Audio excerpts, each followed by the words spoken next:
Okay, so I talked about like the Packers I got from Peacock and from Bornwear.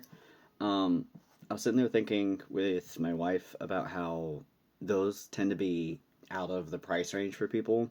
So I figured I would show you how I make the sock packers I used to have in school. So for the first one, you're going to need two socks. I usually tend to do the long socks, and I would have them folded inside out. That way they don't rub right there. Regular ones, it doesn't matter. But what I usually do is I will fold it. I'll have it together like this, right? Right, and then you fold right here. So you would fold it all the way down. Okay. After you get this folded, you would then are going to take right here. Okay, and you're going to fold it while these are folded still. Okay. So now that we have it like this, you're going to kind of pull it to get it the size you want it, or like the form and all, just to get it all straightened out so there's no bulkiness. Take a hair tie, okay, and this is where you make the head. You do about right there. Now that's going to be your head, and then you kind of smash it down until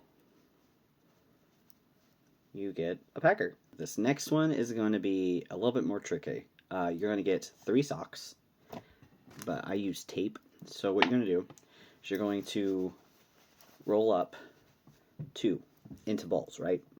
After you have the 2 into balls, you're going to take your third sock, and you're going to shove one in, kind of put, this is hard to describe, but kind of put the first ball, kind of put one, like pull it out a little bit to make this part thicker, because this is going to be where, like, the shaft. This is where the shaft's going to be at. Okay, so after you get this done, you kind of see it. The second ball is in there now.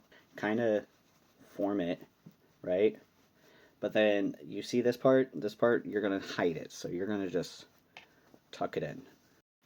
Okay, now that this is formed, right? You're going to take tape, and you're just going to, you see how thick it is, right? I don't want it thick. So what I do is I usually just tape it around to make the shaft look not as thick. And then you just push it down. Now you have the nutsack, and then you have the shaft. Okay, so as you can see, the first one we made, it works. It works. This is what I used for when I was in school. So it works. This is with the sweats on. So like, the first one, like I said, it works. It works. You can adjust it a little bit, like if it's, yeah. Okay, so this is the second one we made with the tape and the 3 socks. I never really liked this one because it looks like I'm swollen. But this is before the sweats, right? So like, but it works if this is the one that you prefer. So this is the second one with sweats on. Like I said, it still looks like I'm swollen. I never really cared for this one. I normally went for like the first one. 1, because it's easier to deal with, and 2, I don't look swollen. So, yeah. Hopefully this helped.